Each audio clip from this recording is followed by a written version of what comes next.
supposed to introduce me. Come on. It's the co-star. It's hard to find good help these days. All right, so listen.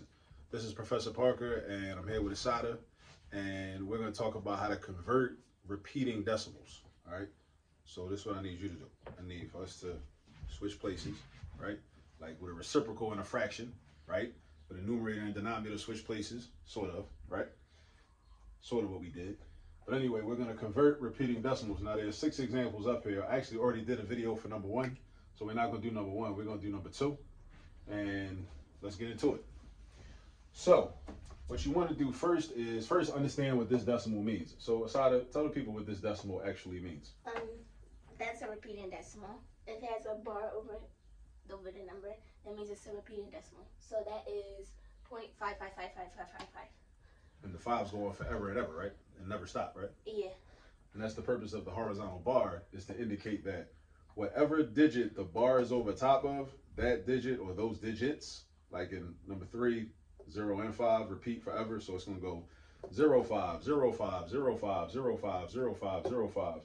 And this one is going to be 0.6, then 3, 8, 3, 8, 3, 8, 3, 8, 3, 8, 3, 8, 3, 8.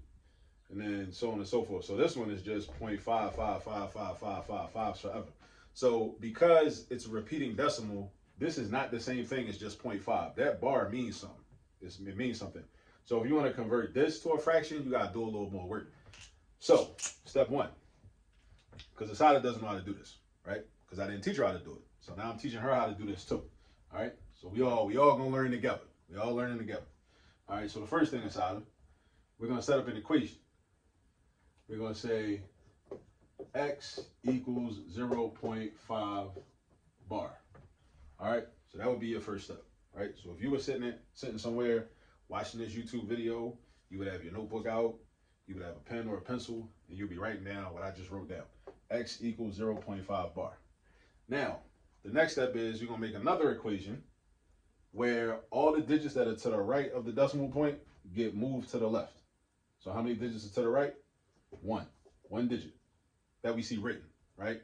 If we expanded it, it would be a whole bunch of 5s. But the way it's written, there's only one 5 written. So that's fine. So we're going to, in order to do that mathematically, though, we'd have to multiply this by 10, right? Yeah. Because if you multiply this by 10, that moves the digit over one space. And that's what we want, because we want everything moved to the left. So you got to memorize that. We want everything on the right, move to the left. Everything on the right, move to the left. So this is going to become 5.5, and then it's still repeating, right? And then, but because we multiplied by 10 to do that, that's the same thing as we also would multiply by 10 on the left side also.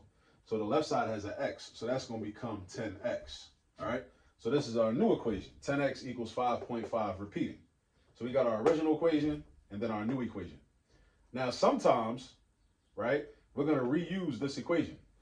And this is one of those times. So we're going to reuse this equation right here. Because what we want to do is we want to set up what's called a system of equations. A system is where you have 2 equations, one on top of the other.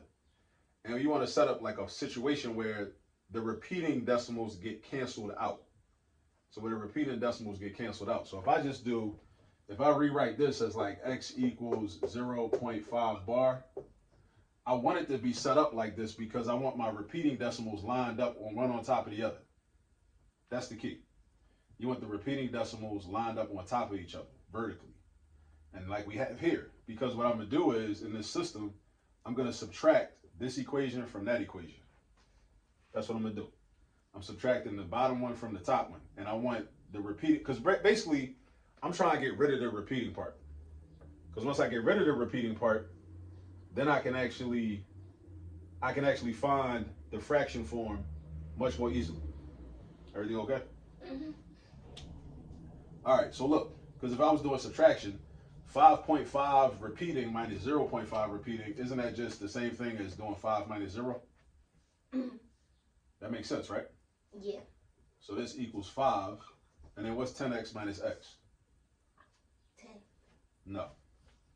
Combine like terms. 10 x's, take away 1x. How do I know it's 1x? Because there's no number written in front. If I have 10 x's and I take away 1x, how many x's am I left with? 9x. 9x's. So 10x minus x is 9x. 10x minus x is 9x. 10x minus x is 9x. 10x minus x is 9x. Now we have a straightforward equation, and now we can solve for x. And once we solve for x, we'll have our fraction. So, you remember algebra. How do you solve for x? Or did you forget? Because you spend so much time on TikTok. You're not studying your art. So listen, we got to get rid of the 9, right? So we get rid of the 9 by doing the opposite of multiplication, because 9x means 9 times x. So you do the opposite in order to get rid of things that you don't want. So the opposite of multiplication is division. So we're going to divide this by 9, not by x, because you don't want to get rid of x. You only divide by what you want to get rid of. So you want to get rid of 9, so we're going to divide by 9. And we also need to be balanced. So whatever I divide by on the left side, I need to also divide by on the right side. So what's 9 divided by 9? 1.